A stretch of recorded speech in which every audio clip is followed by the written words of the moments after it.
Welcome to the Wall Street from Main Street podcast special. This is an exclusive breaking news. I am here with financial author Jason Kelly, who wrote the bestseller, The Neatest Little Guide to Stock Market Investing. Hi, my name is Mo Daoud. I'm the co-founder of Wall Street from Main Street. And Jason Kelly is live from Japan, 1 hour north of Tokyo. Jason, how are you doing up there? Good to be here, Mo. Thanks for having me. It's good to hear that you're alive and well. We were concerned about you after we heard the tsunami because I remember you told me that you lived in Japan and your office is over there as well. So it's good to see that you're alive and well and your family is doing good as well. Yeah, thank you. We really escaped the brunt of the damage where I am, which is Sano, Japan, about an hour north of Tokyo.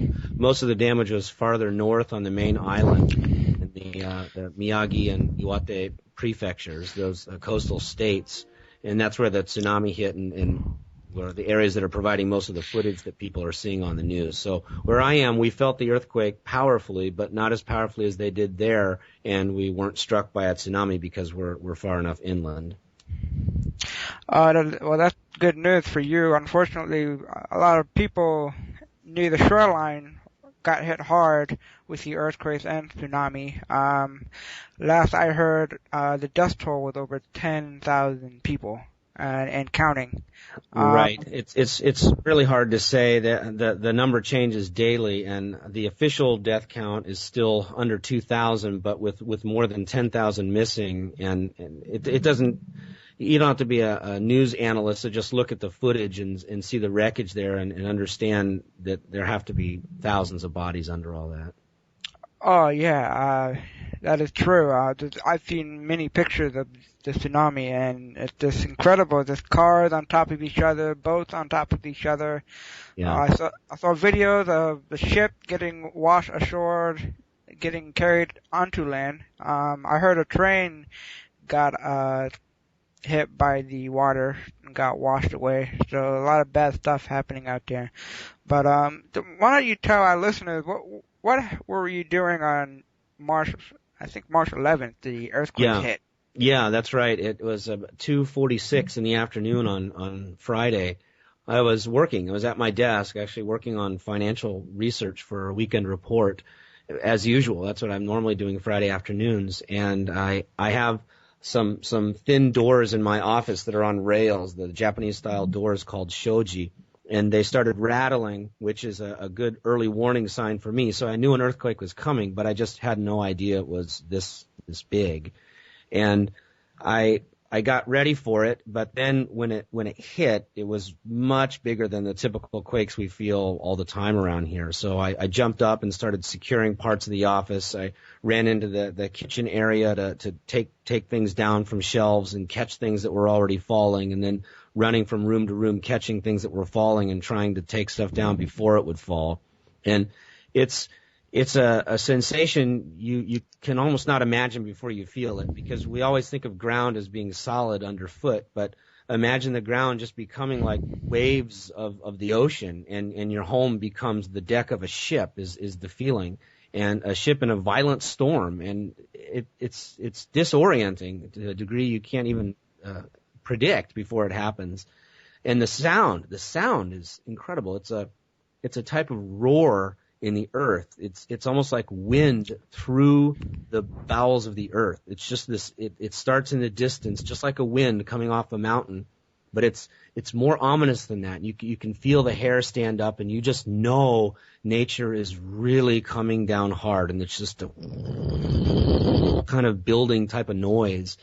And then it slams, and that was me running around inside the office. And after the first wave, the whole area, the neighborhoods and the office buildings, the whole area spilled out onto the street, everybody talking about what was going on, who needed help, what we should do. The power was out, the phones were down, even cell phones didn't work, which made everybody question what was the point of having them. You would think that you could count on them, but even cell phones were down.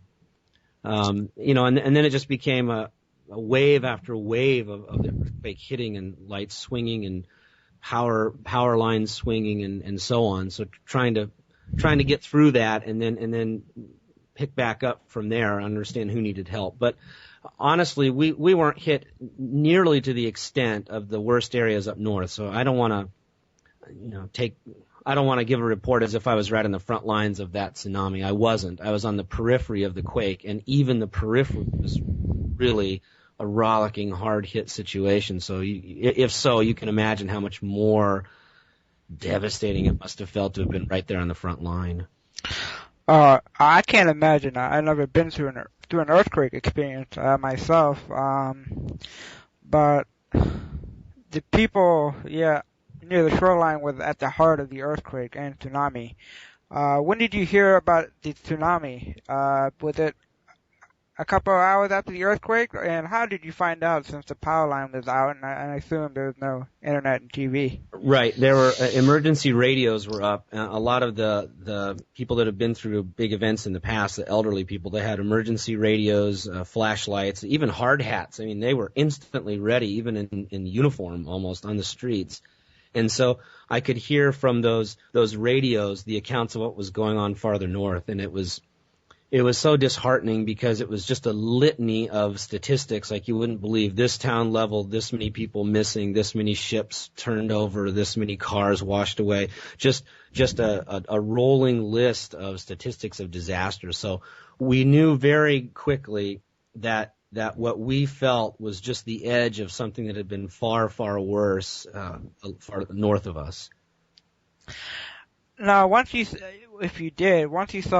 videos of the tsunami, what was your reaction? I mean, the water was coming in so fast and so quick. I don't think anybody would be able to run and escape it. What was your reaction? Horror. I recognize the areas, not specific to all of them, but Japan looks similar along its entire coastline, so it felt very familiar to me. I suppose to put it in terms others might recognize, imagine if you were looking at news footage of that kind of tsunami washing over your neighborhood or your college campus or the place you played as a child. It was that type of feeling for me, because even though I hadn't been to all the places that were impacted, they looked familiar enough and close enough to how my area looks that I could feel in my heart that something disappearing before my eyes, and I could imagine the feelings of those people, because their interviews and their comments reminded me of things that my friends and family would say. So it was literally close to home. It's not that far away from where I am, and then even figuratively in my heart, it felt very close to my own life. So it was a very different way to see news for me. It wasn't something happening far away where I could just cover my mouth and think that's so awful, just in human sympathy. It was a different level inside me, something that was like rushing to my own family's car accident or something along those lines, even though it was north of where I am. I can't imagine, Jason, what you are going through right now. It's just a terrible experience and just a terrible time in Japan right now. After the tsunami hit, there was concern about the nuclear power plants in Japan, that the nuclear reactor would be leaking and that would radiate the air and the water in Japan as well. As far as you know, what is going on with that? That's a tough situation to call, because I'm not sure we're getting all the current information from government.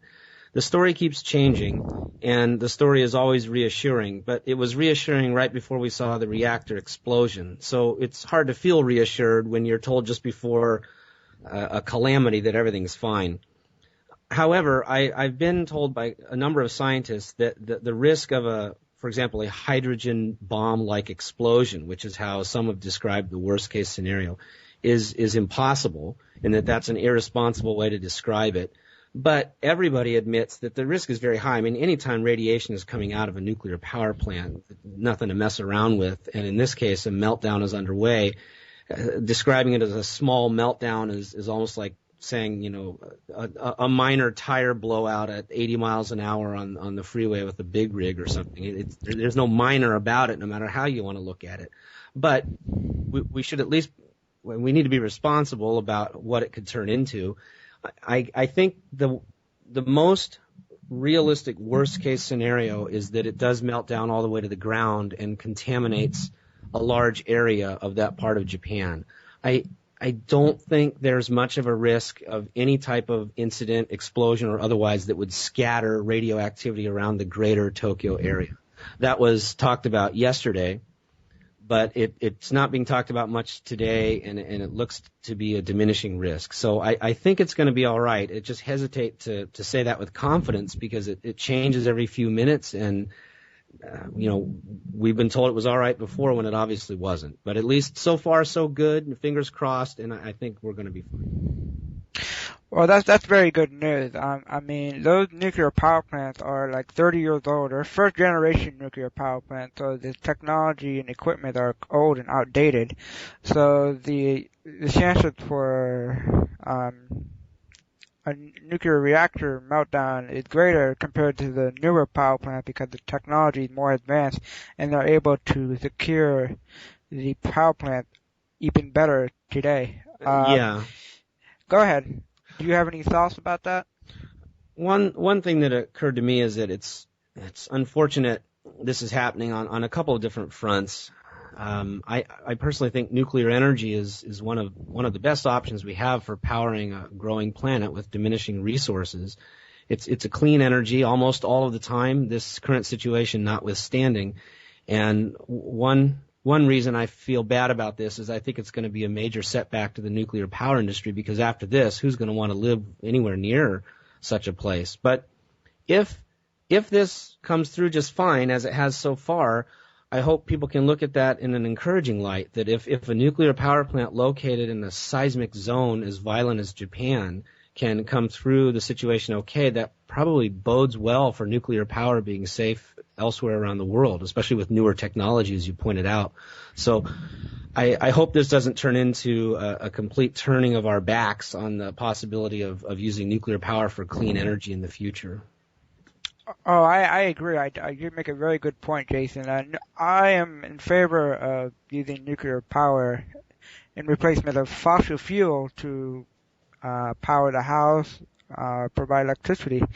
It's clean and it doesn't pollute the earth. But what's the reaction in the community over there regarding the nuclear power plant? Are they wanting to have the government get rid of them and move to a different energy solution, or are they calling for an advancement in newer technology for nuclear energy? Right now, it's too fresh for anybody to be talking like that at all. It's still a survival situation here, so nobody's sitting back with the luxury of being able to look at the bigger picture yet. I have a feeling that when we do get to that point, Japan won't say nuclear's not good because it's relied on it for so long, and it does alleviate some of the country's fossil fuel dependency, which is important in a small island nation where resource conservation takes on a whole new dimension. So I'm not hearing anything yet, but I expect what we'll hear later is that we need to improve the nuclear technology and improve the safety procedures rather than get rid of it altogether. Yeah, I agree. One little footnote here that there has been no death from nuclear accidents so far in the world, not just in Japan or in the U.S. Right. And also, the technology today is where that they can enrich the uranium enough so that it doesn't. If something happened, it won't cause like a hydrogen type explosion as well. So, nuclear energy is an important part of our future as we go forward, since people are calling to reduce dependency on oil since it's getting so expensive. But anyway, what do you think Japan as a whole, their financial situation after this tsunami, how would that affect them? Because already they're going through some tough time with the economy. What do you think will happen from here forward? One point to keep in mind is that the area most hit by this earthquake, and the tsunami, this whole disaster, is not economically vital to Japan. I want to be clear that I'm not minimizing the human impact. But if we're going to talk about economics, the capital city of Sendai in that area has a population of 1 million people.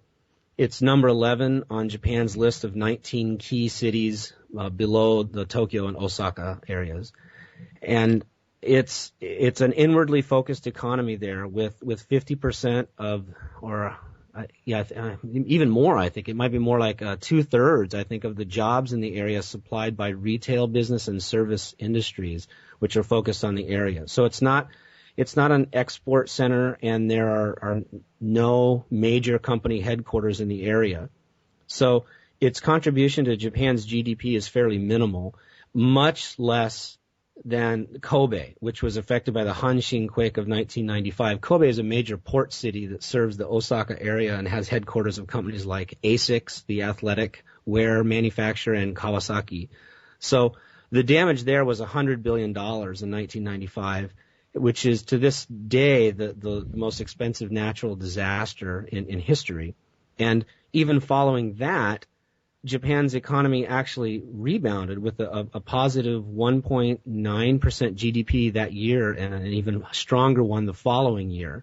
And that was a time when Japan was coming off its bubble and the GDP each year was very weak. So the stimulative activity of recovering from the earthquake actually boosted Japan's national economy after the Hanshin quake that hit Kobe in 95. Coming back to today's situation, I think we have two positives for Japan as far as the economic performance goes. A, the Tohoku area that was hit is not economically as vital as Kobe was and is. And B, the activity of repairing it will transfer wealth from other parts of Japan to that area, get construction companies working, get people employed to rebuild the area and to even modernize it and make it nicer than it was prior to the disaster. So I think it will prove to be economically positive. Beyond that, Mo, as you and most investors know, Japan is facing a terrible debt situation. It has too much debt to GDP, and it's had zero interest rates for so long that it really can't raise rates without making itself impossible to repay debt. That's the issue, that there may come a day when people don't buy Japanese government bonds, JGBs as they're called, because the elderly Japanese households and the Japanese companies that have been willing to accept low interest on those JGBs are turning into net sellers instead of buyers. The households because they're retiring and need cash, and companies just because they're tired of buying JGBs. So the domestic buying demand is starting to dry up, and international buyers won't accept the low interest rates that Japanese buyers accepted. So we may be coming close to what's called X Day, when not enough buyers show up to buy the government bonds in Japan and the government loses its funding. And that's a sovereign debt implosion for the world's third largest economy, which would make the sovereign issues we saw in Europe look very tiny by comparison. I mean, Greece compared to Japan is just nothing, economically speaking.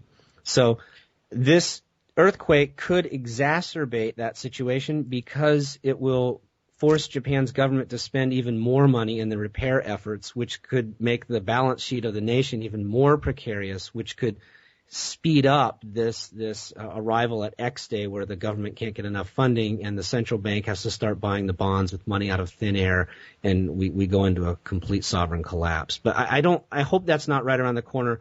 But if there's any big economic business risk to this earthquake, in my mind, it's the hastening of that debt situation. Well, I believe Japan will come out of this tragedy stronger than before. I agree with you regarding the debt issue with Japan. I mean, you're basically echoing the same problem we're having here in the U.S., but that's a topic for another day. I